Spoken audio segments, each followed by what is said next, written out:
Hello friends, welcome to my YouTube channel Hydrotech. दोस्तों, हर रोज की तरह मैं आप सभी लोगों के लिए लेकर के आ चुका हूँ एक और टेक्निक वीडियो। और दोस्तों, आज की जो वीडियो है सच में बहुत ही ज़्यादा इंटरेस्टिंग, एक्सक्लूसिव, मज़ेदार और धमाकेदार है। ठीक है, तो पहले ही मैं आपको बता देता हूँ कि वीडियो का एंड तक जरूर से देखिएगा। एंड दोस्तों, वीडियो पसंद आएगी तो एक लाइक कर दीजिएगा, नहीं पसंद आएगी डिसलाइक कीजिएगा। इसके ऊपर आप हमें फीडबैक दे सकते हो दोस्तों कि आपको वीडियो क्यों पसंद नहीं आती, किस तरह से आपको पसंद नहीं आती, ताकि हम आपके लिए अपने वीडियो में कुछ इंप्रूवमेंट कर सकें। इसलिए इसके बारे में आप हमें बताइए। ठीक है, that's very important for me.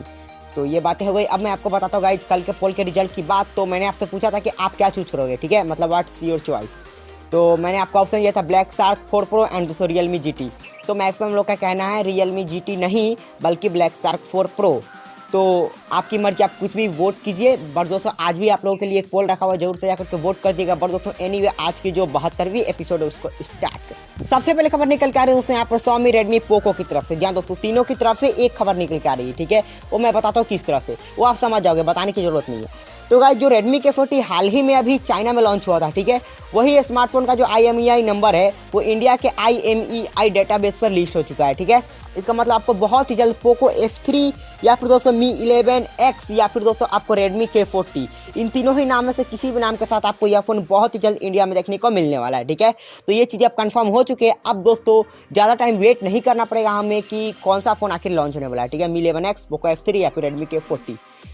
आपका क्या ख्याल है इस चीज़ के बारे में कमेंट में जरूर बताइएगा। एंड आज मैं पोल इसी पर रख रहा हूँ कि आप क्या चाहते हो, इसके ऊपर आप हमें वोट करके बताइएगा। पोल में फिलहाल हम बढ़ते हैं अगले खबर पर। एंड दोस्तों, आज है 19 मार्च। एंड दोस्तों, आज फाइनली माइक्रोमैक्स का इन वन स्मार्टफोन इंडिया में लॉन्च हो चुका है। ठीक है दोस्तों, 10,000 से इसकी स्टार्टिंग प्राइस है।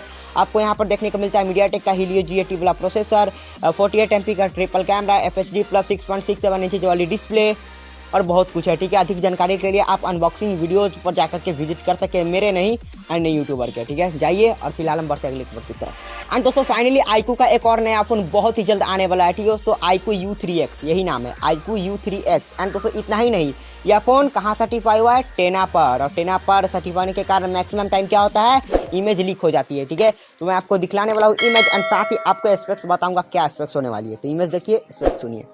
तो यहाँ पर आपको मिलने वाला 6.58 इंचेस की आपको डिस्प्ले। एंड दोस्तों, यहाँ पर 4910 mAh की अनसुनी बैटरी देखने को मिलने वाली है। Android 11 होने वाला है और 5G होने वाला है, मतलब कि 5G हो गया। दोस्तों, इतना ही था। अब बढ़ते अगली खबर की तरफ। एंड दोस्तों, कुछ सेकंड्स के बाद मैं आपको कुछ इमेजेस दिखलाने वाला हूँ। ठीक है, तो इमेज दिखलाना शुरू करते हैं। एंड दोस्तों, यहाँ पर आप देखिए कि एक स्मार्टफोन का फोटो है। ठीक है, जो कोई आदमी यूज कर रहा है। ठीक है, तो यहाँ पर आप देख सकते हो कि यह जो फोन है वो ColorOS पर रन कर रहा है। ठीक है, मतलब चल रहा है।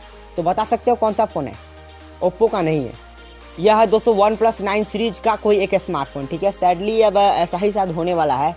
बहुत सारे लोग शायद सैड हो जाएंगे इस चीज़ को कि ऑक्सीजन OS इंडिया में नहीं है। बट दोस्तों, ये जो इमेज है वो चाइना की है। ठीक है, बिकॉज आप देख सकते हो चाइनीज लैंग्वेज है, तो वहाँ पर हाइड्रोजन OS के साथ लॉन्च नहीं हुआ है। ठीक है, ColorOS के साथ लॉन्च हुआ है। तो इंडिया में भी शायद ऐसा ना हो जाए, बट वेट करेंगे, फिर देखते क्या होता है, उसके बाद ही पता चलेगा। और जो लोग लेना चाहते थे उनका क्या रिएक्शन होगा वो तो बाद में ही पता चलेगा। तो उसको बढ़ते अगले खबर। एंड दोस्तों, LG रोलेबल, हाँ यही नाम होगा स्मार्टफोन का, LG रोलेबल बहुत ही जल्द लॉन्च होने वाला है। बिकॉज दोस्तों, फाइनली यह फोन ब्लूटूथ SIG सर्टिफिकेशन पर सर्टिफाई हो चुका है। ठीक है, वैसे ब्लूटूथ SIG की बात मैं बहुत दिनों बाद कर रहा हूँ, बिकॉज ऐसे ऐसे स्मार्टफोन यहाँ सर्टिफाई होते थे जिनको बताने में बेकार लग रहा था। ठीक है, बतलाना नहीं चाहता था मैं, बिकॉज इंटरेस्टिंग टेक्निक डालना रहता है, इसलिए।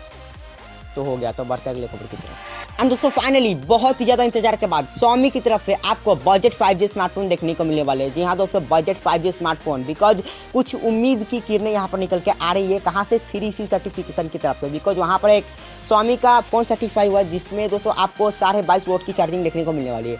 तो 22.5 वोट की चार्जिंग किस में होती है? बजट स्मार्टफोन में। ठीक है, बिकॉज ऊपर जाता तो 30, 33 और 60, 65, 50 इस तरह से चार्जिंग होती है। ठीक है, तो यह बजट चार्जर है, तो बजट फ़ोन भी होगा। हाँ, और एक चीज़ जान लीजिए कि जो फ़ोन होगा वो 18 वाट ही सपोर्ट करेगा चार्जिंग में। ठीक है, ये बताना जरूरी था। तो बढ़ते अगली खबर की तरफ। एंड दोस्तों, बहुत ही अच्छे न्यूज़ के बाद मैं आपको एक बकवास न्यूज़ सुनाना चाहता हूँ। ठीक है, तो सुनिए कौन सा है बकवास न्यूज़। गाइस, ये न्यूज़ है रियलमी की तरफ से। और दोस्तों, रियलमी का एक रियलमी C11 2021 इस नाम से एक स्मार्टफोन लॉन्च होने वाला है। ठीक है, जो कि बजट कैटेगरी का होगा। और कैसा होगा उसके बारे में मुझे कुछ पता नहीं। एंड दोस्तों, यह फोन फाइनली इंडिया के BIS सर्टिफिकेशन पर सर्टिफाई हो चुके हैं। मतलब महंगे में ऐसा होता था, अब सस्ते में भी होने लगेगा। मतलब कोई फोन लॉन्च होगा उसमें 21, 2022 कुछ भी करके लॉन्च कर देंगे। ठीक है, वैसे आपको ऐसे फ़ोन पसंद आता है या नहीं कमेंट पर जरूर से बताइएगा। बट दोस्तों एनीवे टाइम बहुत ज़्यादा हो चुका है, बैटरी 10% है, तो इसलिए मैं वीडियो का यहीं पर एंड करना चाहता हूँ, तो एंड करता हूँ।